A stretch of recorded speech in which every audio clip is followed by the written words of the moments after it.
할렐루야. 왜 이렇게 힘이 없으실까요? 봄이 오면 힘이 나야죠. 우리 옆 사람과 힘차게 인사하실까요? 예수 안에서 사랑합니다.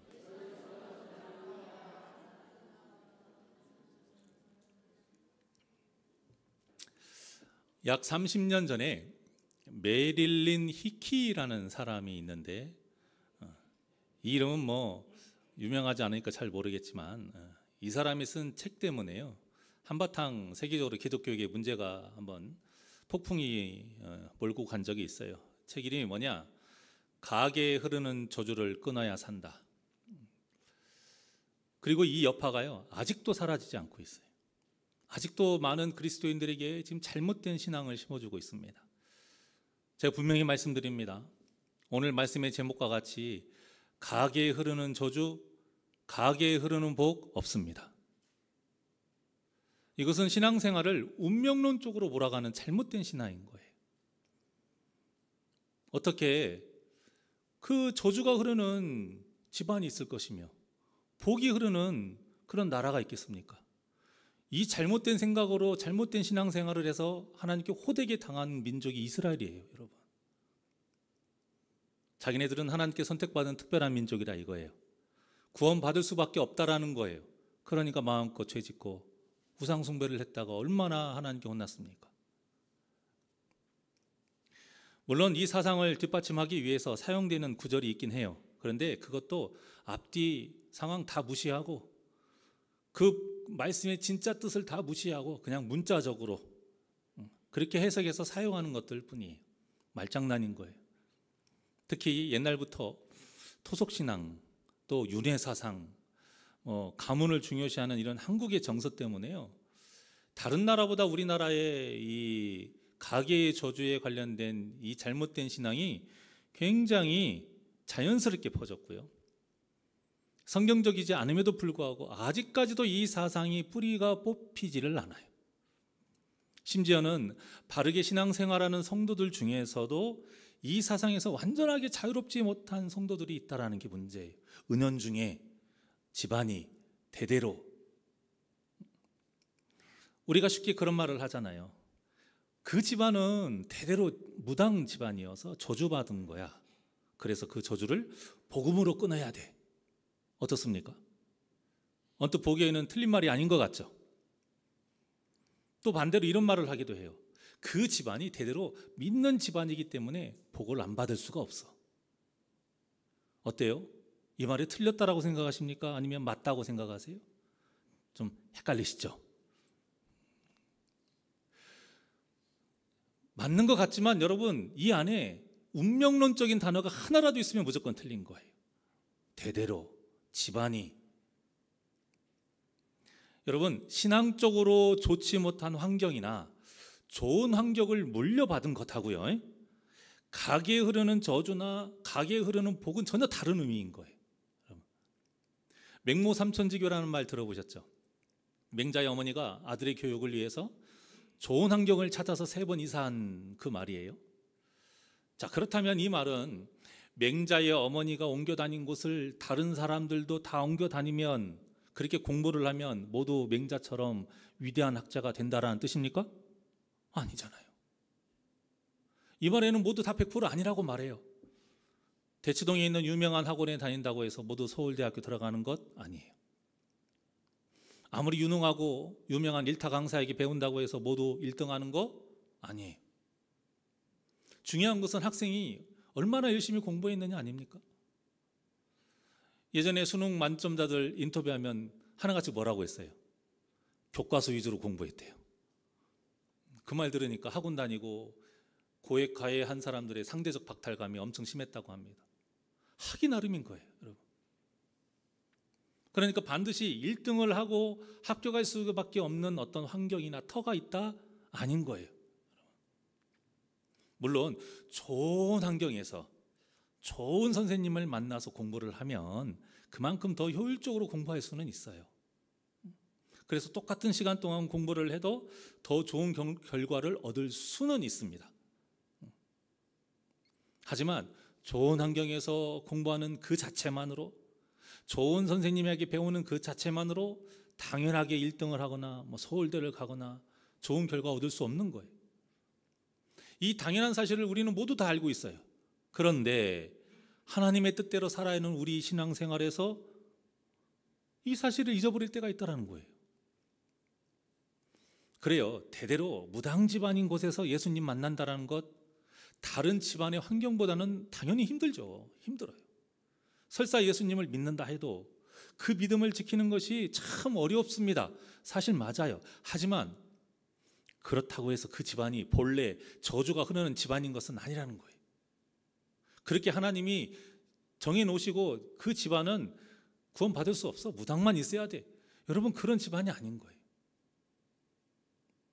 그렇다면 그 무당이었던 집안 보세요. 왕종일 수도 있어요. 양반일 수도 있고요. 아무 문제 없이 화목한 집안일 수도 있어요. 그럼 그거 어떻게 설명할 거예요? 본래는 무당 집안이 아닌데. 그러니까 당연하게 무당이 되어야 하는 집안이 있고 당연하게 예수님을 믿어 만나지 못하는 집안이 있는 것 아니라는 거예요. 반대로 당연하게 예수님 만날 수밖에 없는 집안, 그런 것도 없는 거예요. 아무리 3대를 이어서 목회자가 나오는 집안이라 해도 그것만으로 그 자손들이 당연하게 구원받는 것 절대 아닌 것입니다. 그런데도 한국적인 이 토속신앙 때문에요, 자꾸만 이 신앙생활을 운명론적으로 받아들이면서 하는 성도들이 있다는 게 문제예요. 가계의 저주론, 이 가계의 저주론을 뒷받침하는 말씀으로 주로 사용되는 말씀이요, 참 희한하게도 십계명의 제2계명이에요. 자, 출애굽기 20장 5절과 6절의 말씀 보겠습니다. 시작. 그것들에게 절하지 말며 그것들을 섬기지 말라. 나 내 하나님 여호와는 질투하는 하나님인즉 나를 미워하는 자의 죄를 갚되 아버지로부터 아들에게로 3, 4대까지 이르게 하거니와 나를 사랑하고 내 계명을 지키는 자에게는 1000대까지 은혜를 베푸느니라. 아멘. 우리가 잘 알고 있어요. 이 십계명은 다 이어져 있거든요. 그래서 제1계명을 어겨서 하나님의 다른 신을 섬기고 이 제2계명을 어겨서 자신을 위해서 그 거짓신을 우상으로 만들어서 절하게 되면 이 벌을 받게 되는 거예요. 반대로 이 계명을 온전히 지키면 복을 받는 거예요. 자, 그런데 문제는 이 말씀이 꼭 잘 들으셔야 됩니다. 잘 들으셔야 돼요. 이 말씀이 꼭 한 사람이 이 계명을 어기는 걸로 인해서 그 사람을 포함해서 그 아들과 손자대까지 저주를 받는다, 이렇게 이해하고 있다는 거예요. 여러분, 연좌제라는 말 아시죠? 아버지의 죄를 자녀와 후손이 계속 감당하는 제도가 연좌제 아닙니까? 연좌제처럼 이해를 하는 거예요, 가계 저주로는. 또 반대로 한 사람이 이 계명을 지키면 1000대까지 복을 알아서 당연하게 구원을 받는다는 거예요. 진짜 그래요? 그렇지 않잖아요. 여러분이 믿음으로 해서, 아니 여러분의 부모님이 당연히 믿었기에 여러분들이 믿었나요? 구원 받나요? 절대 그렇지 않습니다. 이 말이 맞다면요, 한 사람이 우상을 섬기게 되면 그 증손자 때 정도나 되어야 예수님 믿을 수 있는 기회가 생기는 거예요. 맞잖아요. 또 반대로 한 사람이 계명을 잘 지키게 되면 1000대 동안, 한 대가 또 몇 년을, 50년만 해도 몇 년이 5만 년 동안 그 집안은 당연히 구원받아야 된다? 아니라는 거예요. 말 자체가 안 되는 거예요. 이렇게 생각하는 것 자체가 엄청난 모순인데, 이 간때랭이만 생각해도 이 가계의 저주라는 말이 틀렸다라는 것을 알 수 있어요. 자, 그렇다면 하나님의 말씀이 잘못된 것이냐? 아니에요. 우리가 이 말씀을 잘못 이해하고 있는 거예요. 여기에서 3, 4대라는 말은 당대라는 뜻이에요. 당대. 요즘은 한 집안에 아버지하고 자녀들 2대가 살잖아요. 그렇죠? 그리고 이제 좀 연로하신 분이 같이 살면 3대가 살아요. 할아버지까지. 그런데 이때 당시에는요, 기본 4대가 살았어요. 기본 4대가. 남자들은 12살에 성인식을 치르고 나면 20살 안 돼서 대부분 다 결혼했어요. 여자들은 당연히 20살 안 돼서 아이를 낳았고요. 그러니까 이 아이 낳는 주기가, 결혼하는 주기가 빨라지기 때문에 그 당대에 기본적으로 4대가 살았어요. 그러니까 이 3, 4대라는 건 뭔 말이냐? 같이 살잖아요. 누군가가 신천지에 빠졌어요. 여러분, 그러면 그 집안 사람들이 다 어떻게 돼요? 영향을 받게 되어 있는 거예요, 여러분. 한 사람 때문에 그 모든 집안이 신천지 빠질 위험이 많아요. 반대로 믿음도 마찬가지예요. 한 집안에 믿는 사람이 생겼어요. 그러면 그 사람 때문에 그 집안이 믿을 수 있는 거예요, 여러분. 그러니까 이 얘기를 하고 있는 거예요. 그 한 사람 때문에 그 집안의 당대의 모든 사람이 우상을 같이 섬길 수가 있는 거예요. 그러면 같이 당연히 심판을 받는 것이죠. 이것을 말하고 있는 거예요. 자, 그렇다면 천대는 무슨 뜻이냐? 이 숫자 천이라는 것은 히브리 숫자 개념으로 했을 때 이걸 완전수의 의미예요. 완전수. 하나님을 가장 사랑하고 말씀대로 살면 그 환경이 어떠다 할지라도, 비록 이방신의 제사장이라 할지라도, 비록 무당의 집안이라 할지라도, 비록 뼛속까지 불교 집안이라 할지라도 확실한 구원의 은혜를 입을 수 있다는 거예요, 여러분.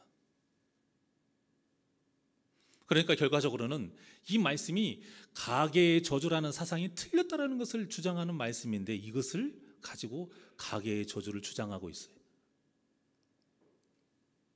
그리고 이 가계의 저주를 주장한 사람들이 하는 것이 명령기도예요, 여러분.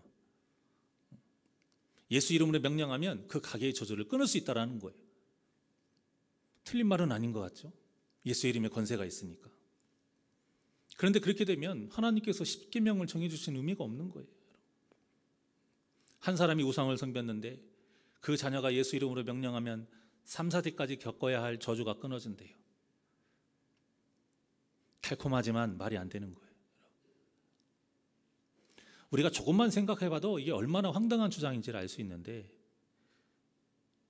우상을 섬겨서 같이 함께하는 가족이 모두 심판받게 되는 상황이라 해도 예수를 믿는 그 한 사람으로 인해서 모든 가족이 구원받을 수 있다, 그런 거예요. 복음의 메시지예요, 여러분. 사도행전 16장 31절입니다. 시작. 이르되 주 예수를 믿으라. 그리하면 너와 내 집이 구원을 받으리라 하고. 아멘. 여러분, 한 사람이 예수님을 믿으면 그 집안이 다 구원받는다는 뜻입니까? 이 말씀에는요, 우리에게 요구하는 하나님의 명령이 있는 거예요. 당연히 네 집이 구원받는다는 거 아니에요. 그러면 지금 여러분들은 이곳에 있는데 구원받지 못하는 성도님들은 무엇입니까? 그럼 여러분들의 믿음이 잘못된 건가요? 그것이 아닌 거예요. 예수를 믿어라. 예수를 믿어야지만 구원받는다. 그런데 먼저 예수 믿은 자가 네 집이 모두가 구원받을 수 있도록 복음을 전해야 된다는 거예요. 거룩하게 살아야 된다는 거예요, 여러분. 아무것도 안 해도 그냥 이렇게 구원받는다는 뜻이 아닌 거예요. 구원의 빛 되신 예수님이 악의 어둠을 물리치신다는 이 진리가 그대로 말씀에 들어있는 거예요. 제가 이번 설교를 위해서 가계의 저주를 주장하는 분들의 설교를 들어봤어요. 이런 명령기도도 제가 찾아보고 설교도 들어봤는데 참 보는 내내 가슴이 답답하고 한숨만 나와요. 그 말도 안 되는 말에 아멘 하면서 기뻐하면서 댓글 보면은 이제 내가 진리를 알았다고, 그래서 내가 지금까지 병이 고쳐지지 않은 이유를 알았고, 우리 가족의 문제가 왜 해결되지 않았는지 이유를 알았고, 왜 가난하게 아직도 이렇게 살아가고 이 가난의 저주를 끊지 못했는지 알았대요. 하나님이, 우리가 하나님을 믿는 이유가 여러분 부자 되기 위해서 아니잖아요. 병 고침 받기 위해서가 아니잖아요.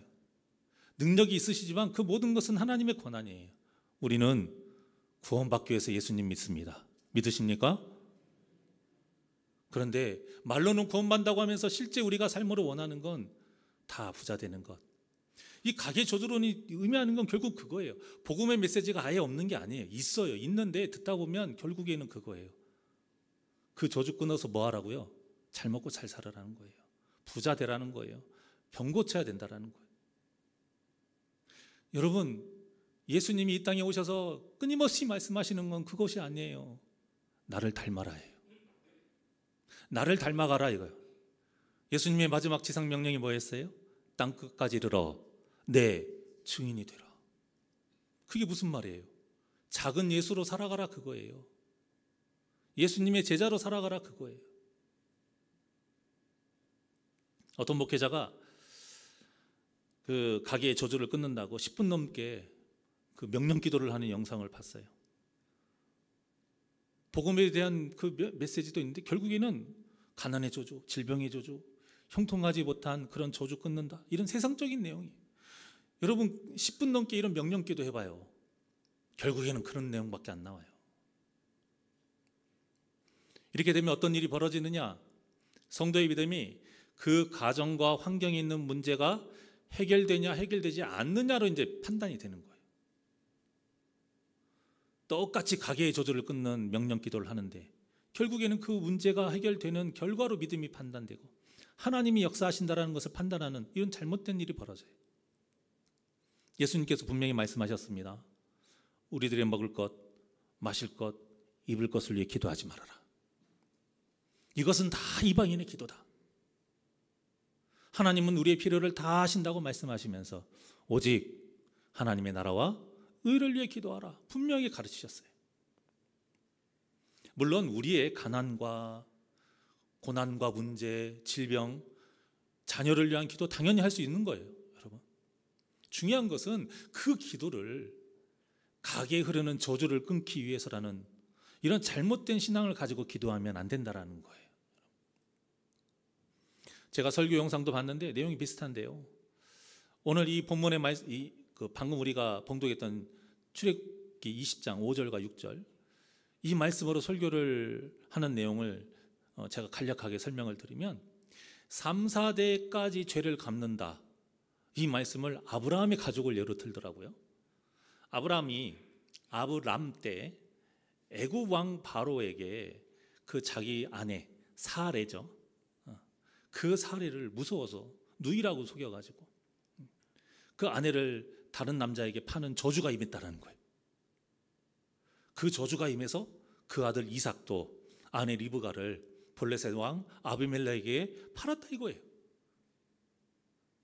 아내를 다른 남자에게 파는 죄의 유전자가 전해졌다는 거예요. 이 죄의 유전자 이런 말도 쓰지 마십시오. 이것이 아브라함의 가게의 저주라는 거예요. 자, 그런데 이분이 뭐라고 얘기하냐면 야곱이 약복강가에서 하나님과 밤새도록 씨름을 했잖아요. 그런데 그때 이겼다라는 거예요. 하나님이 야곱에게 졌고 그때 야곱이 헌두뼈를 딱 쳤어요. 그래서 야곱이 그 힘줄이 끊어져서 절개됐잖아요. 이것이 가게의 저주가 끊어진 거래요. 그렇게 해석을 해요. 그러니까 성도들이 아멘 하면서 엄청 은혜를 받아요. 야곱의 믿음으로 아내를 다른 남자에게 파는 가게의 저주가 끊어졌다는 거예요. 그래서 야곱은 아내를 팔지 않았냐, 안 팔았다, 그렇게 이야기를 해요. 그래서 야곱이 이름이 이스라엘이라는 이름을 얻게 됐다는 거예요. 얼핏 들으면 정말 그렇듯하지 않아요? 여러분, 전혀 그렇듯한 거 아니에요. 이거 잘못된 거예요. 틀린 거예요. 끼워 맞추긴 거예요. 그러니까 은혜 설교라는 게 여러분 조심하셔야 돼요. 모든 성경은 하나님의 온전한 뜻을 선포할 때 진정한 은혜가 임한 줄 믿으시길 바랍니다. 내 귀에 들리고 뭔가 좋은 것 같고 감동스러운 거 억지로 여러분 끼워 맞출 수 있는 거예요. 그런 거에 현혹되지 마십시오. 오직 그 말씀이 주는 진짜 뜻을 우리는 파악하면 되는 거예요. 그 외의 것에 더해도 안 되고 뺏어도 안 되는 거예요. 여러분, 이렇게 해석하게 되면 바로와 아비멜렉에게 하나님께서 심판하셨잖아요. 이거 어떻게 설명해요? 무엇보다 마태복음 1장에 보면은 예수님의 족보가 쭉 나옵니다. 이거 설명할 수 없는 거예요. 믿음의 조상 아브라함부터 시작된 족보에 기록된 사람들 보십시오. 다 의인만 있나요? 하나님의 마음에 맞는 믿음의 사람들만 있던가요? 아니에요, 여러분. 자, 그렇다고 이 3, 4대가 걸러서 바뀌었냐? 그것도 아니에요. 또 그렇다고 이 야곱과 같은 어떤 이런 사건을 통해서 그 악의 저주가 끊어졌냐? 그래서 의인의 대가 이어졌냐? 그것도 없어요. 하나님께서 족보를 이렇게 기록해 놓으신 이유는 예수 그리스도의 나심이 모두 하나님의 섭리 안에서 이루어졌다는 것을 보여주시기 위한 거예요. 그 과정에 비록 악인도 있고 의인도 있지만 아무리 악인이 많아도 하나님의 이 역사는 막을 수 없다라는 거예요. 그걸 보여주시는 거예요. 꼭 의인이 있어야지만 예수 그리스도의 나심이 이루어지는 것 아닌 거예요. 이건 사람의 생각인 거예요. 뭔가 좋은 일에는 좋은 사람만 어떤 문제 없이 막 그렇게 이루어질 것 같죠? 아닌 거예요. 하나님 나라의 일은요, 하나님의 섭리하에서 모든 것이 이루어지는 거예요. 악인이 있다고 해서 예수 그리스도의 나심의 그 역사에 문제가 생기거나 늦어지는 일 생길 수 없다라는 겁니다. 오늘 본문의 족보도 마찬가지예요. 그렇게 바라보셔야 돼요. 이 족보에는 그 어떤 저주의 흐름도 없고 복의 흐름도 없습니다. 중요한 것은 이 족보를 통해서 하나님께서 행하신 귀한 섭리를 보여주시는 거예요. 그리고 우리에게 바라시는 선하신 뜻이 있어요. 그 두 개를 바라보셔야 돼요. 섭리가 무엇이냐? 그래서 우리는 그 섭리 안에서 어떻게 해야 되느냐? 오늘 본문의 족보는 말씀드린 것처럼 마태복음 1장과 이 족보와 연관이 되어 있어요. 자, 본문은 사람의 조상인 아담에게서 시작이 되죠. 아담에게서. 자, 마태복음 1장은 누구에서부터 시작돼요? 믿음의 조상인 아브라함에게서 시작이 돼요. 그러니까 육의 조상에서 시작이 되고 영의 조상에서 시작이 되는 거예요. 그리고 그 끝이 누구예요? 본문은 노아가 끝이고 마태복음 1장은 예수 그리스도가 끝인 거예요. 29절 보겠습니다. 본문 시작.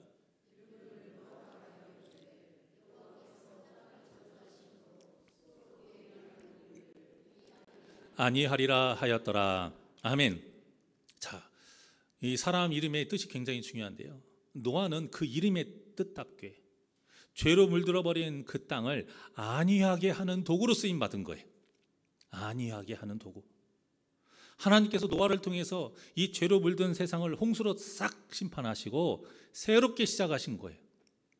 누구의 사역과 비슷하죠? 예수님의 사역하고 비슷한 거예요. 예수님께서 그리스도로서 하신 사역과 비슷한 거예요. 우리 예수님도 죄로 물든 이 세상을 새롭게 하시기 위해서 하나님과 동등됨을 취하지 않고 다 포기하시고 온전한 인간의 몸으로 이 땅에 오셨어요. 그리고 자신의 피를 통해 우리의 모든 죄를 사하신 거예요. 그래서 노아는 예수 그리스도를 예표하고 있는 거예요. 그리고 본문에서 주목해야 될 점은 본문의 족보에 기록된 사람들은 모두 태어나서 죽었다 이렇게 표현하고 있습니다. 자, 이것은 사람이라면 당연한 거예요. 자, 그런데 딱 두 사람만이 죽었다라는 표현이 없어요. 그게 누구냐? 에녹하고 노아예요. 자, 24절입니다. 시작. 에녹이 하나님과 동행하더니 하나님이 그를 데려가심으로 세상에 있지 아니하였더라. 아멘. 하나님과 동행한 삶으로 인해서 하나님께서 그를 데려가셨어요. 그런데 에녹이 하나님과 동행한 삶이 어떤 삶인지가 기록이 되어 있습니까? 없습니까? 기록이 되어 있지 않아요. 그냥 두 번 반복이 되어 있어요. 자, 창세기 6장 9절의 말씀 봅니다. 시작. 이것이 노아의 족보니라. 노아는 의인이요 당대의 완전한 자라. 그는 하나님과 동행하였으며. 아멘. 노아도 에녹과 마찬가지로 뭐 했다고요? 하나님과 동행한 사람이에요. 자, 그런데 노아가 언제 죽어요? 9장에서 죽습니다. 9장에서.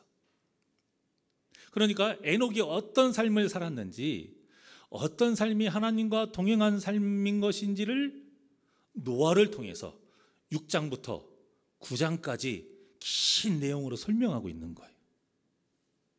이렇게 사는 것이 하나님과 동행하는 삶이다. 그래서 이 장에서 노아도 죽었다는 표현이 없는 거예요. 바로 구원의 은혜를 입은 자의 삶이 이런 삶이다라고 알려주고 있는 거예요.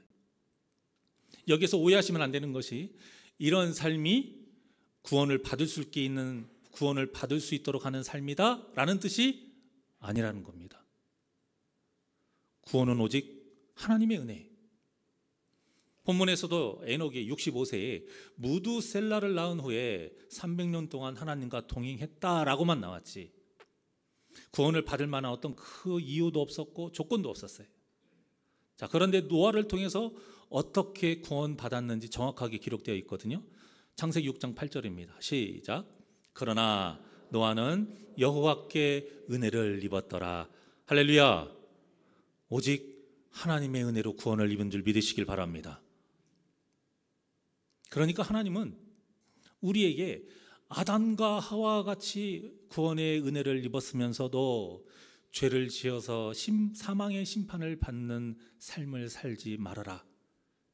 그런 삶이 아니라 비록 죄인으로 자격은 없지만 오직 하나님의 은혜로 구원을 받게 되면 에녹과 노아와 같이 하나님을 영화롭게 하면서 구원받은 자답게 하나님의 나라를 이룬 데에 쓰임받는 삶을 살아라. 본문을 통해서 가르쳐주고 계신 거예요. 즉 본문은 구원의 원리를 가르쳐주고 있고요, 구원받은 자가 살아야 하는 삶에 대해서 가르쳐주고 있는 거예요. 이 본문의 맥을 우리가 정확하게 좀 잡고 조금 더 깊게 들어가 볼게요. 에녹이 총 몇 년을 살았어요? 1년이 며칠이죠? 365일. 에녹이 총 산 횟수는 365년. 그렇게 외우시면 돼요. 그리고 에녹의 아들 무두셀레가 제일 오래 살았어요. 몇 년이요? 969년. 자, 그런데 이 무두셀라를 에녹이 65세 때 낳았어요. 에녹이 65세 때 무두셀라를 낳았고 300년 동안 하나님과 동행하는 삶을 살 거예요. 그런데 이 무두셀라라는 이름의 뜻이 뭐냐? 칼의 사람, 창의 사람, 병기의 사람이라는 뜻이에요. 그러니까 칼을 들었다라는 게 무슨 뜻이냐? 심판이라는 의미거든요. 자, 그래서 무두셀라라는 이름을 확장해서 해석하면 이렇게 되는 거예요. 그가 죽으면 심판이 이르리라. 뭐라고요? 그가 죽으면 심판이 이르리라. 즉 하나님께서 에녹에게 무두셀라를 주시면서 에녹아, 얘가 죽으면 심판이 임한다, 이렇게 말씀하고 있는 거예요. 무두셀라를 통해서 하나님의 뜻을 에녹이 깨달은 거예요. 그러니 에녹의 전과 같겠습니까? 우리가 여기에서 또 잊지 말아야 될 사실은요, 모두 하나님에 대해서 알고 있었다라는 거예요. 하나님을 모르는 게 아니에요. 저번 주에 제가 설교했던 것처럼 에노스를 통해서 본격적으로 여호와의 이름을 불렀어요. 예배의 삶을 살기 시작했다라는 거예요, 여러분. 그래서 에녹이 무두셀라를 낳은 후부터 하나님과 동행했다라는 말은 머리로만 알고 있었던 하나님, 그 하나님에 대한 지식이 이제는 마음으로 온전히 믿게 됐다라는 거예요. 우리 신학적으로 보게 되면 거듭난 거예요. 그래서 하나님을 제일 사랑하게 됐고 하나님이 어떻게 생각하실지에 온 초점을 두고 살았다라는 거예요. 몇 년 동안요? 300년 동안. 300년 동안 여러분 그렇게 사실 수 있을까요? 없으면 안 돼요. 그렇게 살아야 돼요. 어떻게 살았는지 모르지만요, 여러분 대단한 거예요. 300년 동안. 우리는 송구영신 예배 때 그렇게 믿음의 고백하고 결단을 하는데 작심삼일이라고 3일 넘기기가 힘들잖아요. 심지어는 송구영신 예배 끝나고 나가면서 돌불에 걸려서 넘어질 때 이렇게 하는 것이 우리 아닙니까?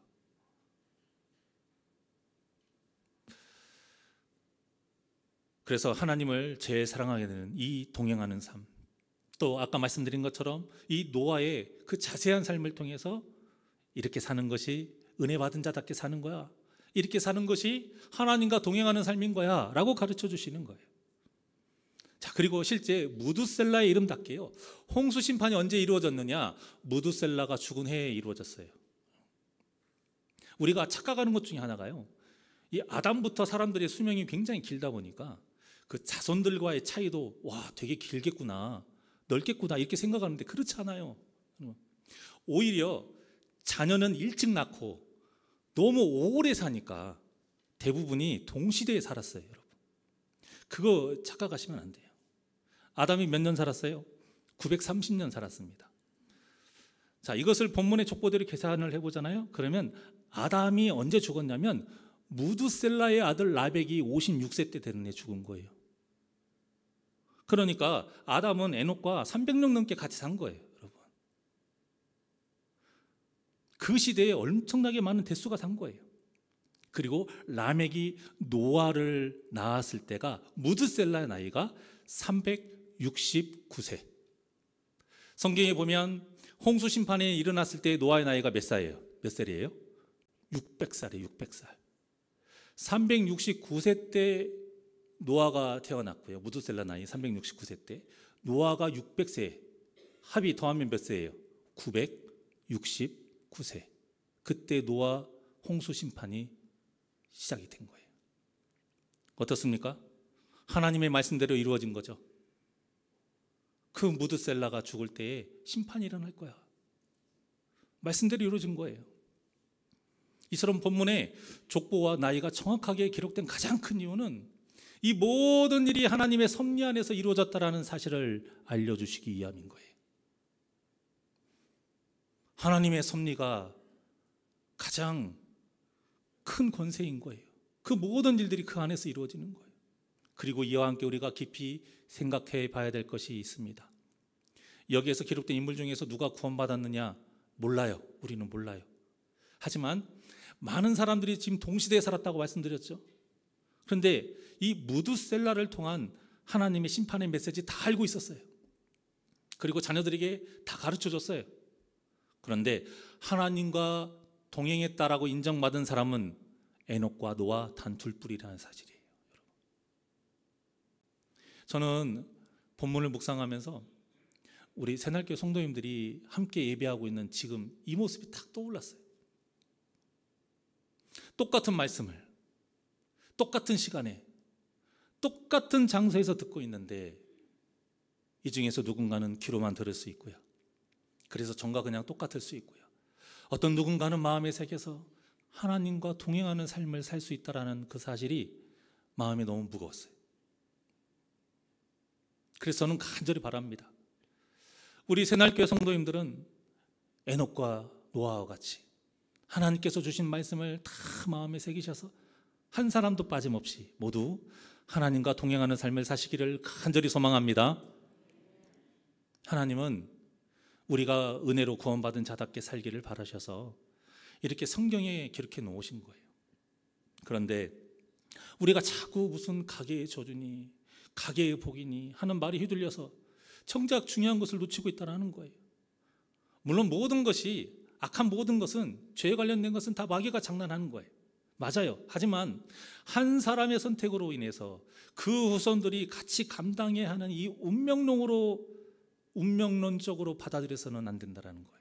이게 진짜 마귀의 장난질이에요. 심지어는요, 어떤 목회자는 아까 말씀드린 것처럼 죄의 유전자가 있다고 가르쳐요. 그래서 음란의 유전자를 끊어야 되고 도박의 유전자를 끊어야 되고 사기의 유전자를 끊어야 되고 동성애의 유전자를 끊어야 되고 심지어는 게으름의 유전자를 끊어야 된다라고도 가르쳐요. 참 듣기 좋은 말인 것 같죠? 맞는 말 같아 보여도요, 이거 절대 성경적이지 않은 거예요. 죄의 유전자란 없습니다. 만약 있다면 성경에서 분명히 말씀하고 계세요. 분명히 가르치시는 거예요. 이런 것을 갖다가 무슨 비유로 감투시거나 여러분 애둘러서 그렇게 말씀하지 않으세요. 구원에 관한 진리는 하나님은 분명히 가르치십니다. 이런 것에 우리가 휘둘리게 되면 죄는 실컷 자기가 지어놓고 자신의 탓이 아니라고 생각하는 일이 벌어지는 거예요. 아니, 죄를 자기가 짓는 거지 누구 때문에 짓는 겁니까? 자기가 지어놓고 조상 탓하는 거예요. 조상 잘못 만나서, 부모 잘못 만나서, 이상한 집안에서 태어나서 자기가 지금 이 모양 이 꼴이라고 말하게 되는 거예요. 그렇지 않습니다. 내가 지은 죄 때문에 내가 심판받는 거예요. 예수님도 분명히 말씀하셨어요. 너희의 무엇을 보리라? 열매를 볼 것이다. 모든 것이 내가 지은 죄로 인한 결과인 것이지 다른 누군가의 죄 때문에 내가 더 죄인이 되고 다른 누군가의 선한 때문에 내가 더 의인이 되는 일 없는 거예요. 물론 환경의 영향은 받습니다. 하지만 딱 거기까지예요. 딱 거기까지. 신앙생활하기에 좋은 환경에서 태어났다면 이렇게 생각하셔야 돼요. 내가 좋지 않은 환경에서는 믿음을 지킬 수 없는 이 연약한 믿음이다. 그래서 하나님이 이렇게 신앙을 유산으로 주는 좋은 환경에서 자라게 해주셨구나. 그렇게 좋게 생각하면 되는 거예요. 그래서 하나님께 더 감사하면서 어떻게든 내가 하나님과 동행하면서 살아야지. 결론은 하나님과 동행하면서 살아야지가 되어야 돼요. 저 반대로 신앙생활하기에 좋지 않은 환경에서 만약에 태어났다면 그럼에도 불구하고 특별히 나를 택하셨구나. 나를 이렇게 특별하게 사랑하시는구나. 그 크신 사랑에 더 감사하면 되는 거예요. 그래서 내 사랑하는 가족들 구원시키라는 사명을 나에게 주셨구나. 이것을 알고 하나님과 동행하는 삶을 살면 되는 거예요. 사랑하는 여러분, 오직 예수님만이 복이요, 예수를 모르는 삶이 저주인 것을 믿으시길 바랍니다. 그래서 내가 하나님의 뜻에 합당하게 살면서 예수님의 모습을 닮아가는 성령의 사람이 되는 것이 가장 중요한 거예요. 절대 이게 이기적인 것이 아닙니다, 여러분. 예수님의 십자가의 보혈이 기적 중에 기적인 것이 무엇이냐? 단 한 번의 피 흘리심이, 단 한 번의 피 흘리심이 세상 모든 사람에게, 아직도 태어나지 않은 그 사람들에게까지 일일이 다 죄사함의 역사가 일어난다는 거예요. 예수님만이 가능한 거죠. 이런 역사는 우리 같은 죄인이 절대 할 수가 없는 거예요. 내가 구원받았다고 어떤 한 영혼에게 자연적으로 구원되는 1+1입니까? 이런 일 없어요. 그런데 가계의 저주를 끊는다느니, 가계의 복을 이어야 한다는 말은 결국에는 우리가 이 예수님과 같은 역할을 할 수 있다는 뜻이 되는 거예요. 여러분, 잘 따져보세요. 그게 무슨 말인지를 알아야 돼요. 그러니 아무리 귀에 달콤한 말이라 해도 성경적이지 않은 말에는 절대 귀 기울이지 마시고, 우리가 흔히 어려서부터 접해왔던 이 한국적인 정서, 운명론적인 어떤 그런 단어 한마디에 절대 넘어가지 마시고 오직 성경의 참뜻을 깨닫고 진리의 길을 걸어가시기를 주님의 이름으로 축원합니다. 그래서 우리 사랑하는 성도님들은, 이세날교회 성도님들은 단 한 사람도 빠지지 않고 모두 예수님을 주인으로 삼고 하나님의 뜻대로 거룩하게 살면서 하나님과 동행하는 구원의 삶을 사시기를 주님의 이름으로 간절히 축원합니다. 원하고 바라고 기도합니다. 하나님께 찬양 드리겠습니다.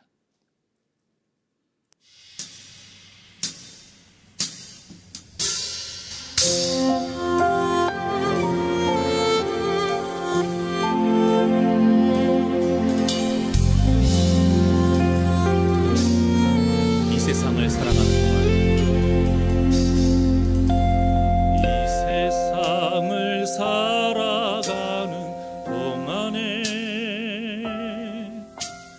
나의 힘을 의지할 수 없으니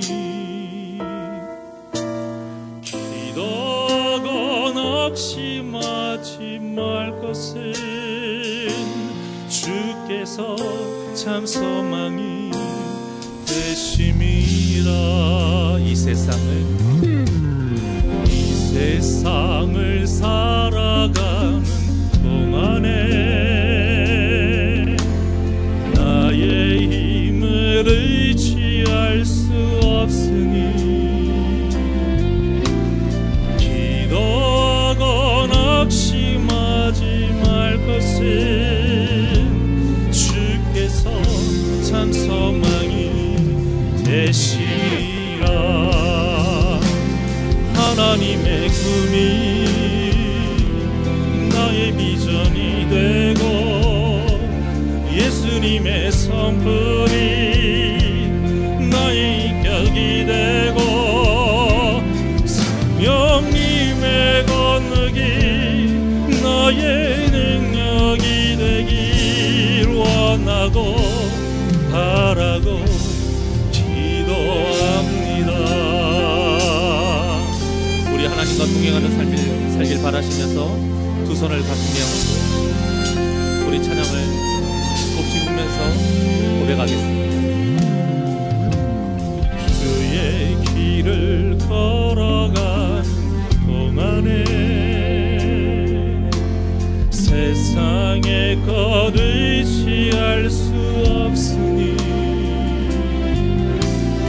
감사거나 낙심하지 말 것은 주께서 참 기쁨이 되심이라.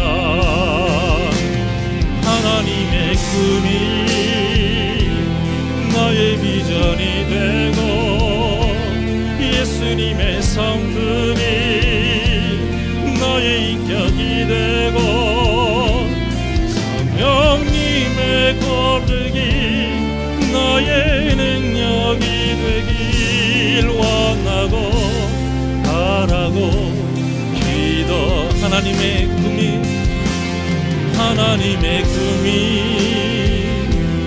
나의 비전이 되고 예수님의 성품이 나의 인격이 되고 성령님의 권능이 나의 능력이 되길 원하고 바라고.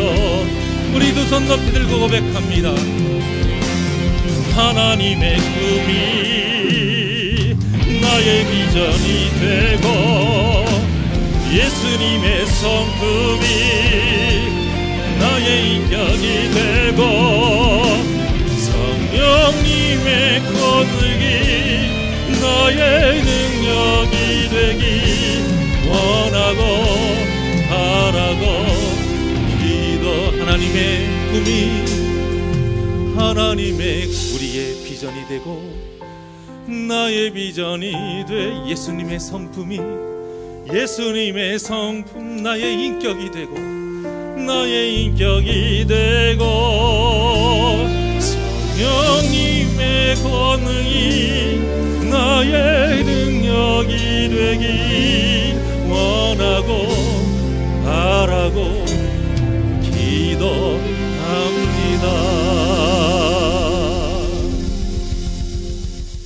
우리에게 구원의 은혜를 베풀어 주시는 하나님, 오직 구원은 하나님의 은혜로 이루어진 것을 항상 마음에 새기고 살아가게 하여 주시옵소서.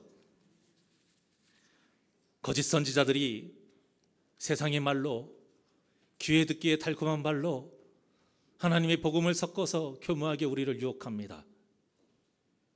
이것에 휘둘리지 않도록 늘 말씀으로 바로 서게 하여 주시옵시고 분별의 영역을 갖게 하여 주시어서 하나님의 것과 사탄의 것을 구별하게 하여 주시옵소서. 오직 그 말씀에 있는 하나님의 진짜 뜻, 그보다 더해서도 안 돼요.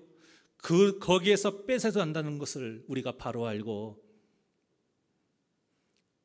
달콤한 그 운명론적인 말, 그것에 휘둘리지 않게 하여 주시어서 오직 하나님의 뜻을 나의 비전으로 삼고 그 예수님의 성품을 나의 인격으로 삼고 내 힘이 아닌 그 성령의 능력을 힘입어서 살아가는 성령의 사람, 진정한 하나님의 자녀로서 살아가게 하여 주시옵소서. 그래서 바른 말씀과 온전한 기도의 삶을 통해서 하나님과 동행하는 사랑하는 새날교회 성도들 모두 다 구원받는 역사 있게 하여 주시옵소서. 감사함이 예수님의 이름으로 기도하옵나이다. 아멘.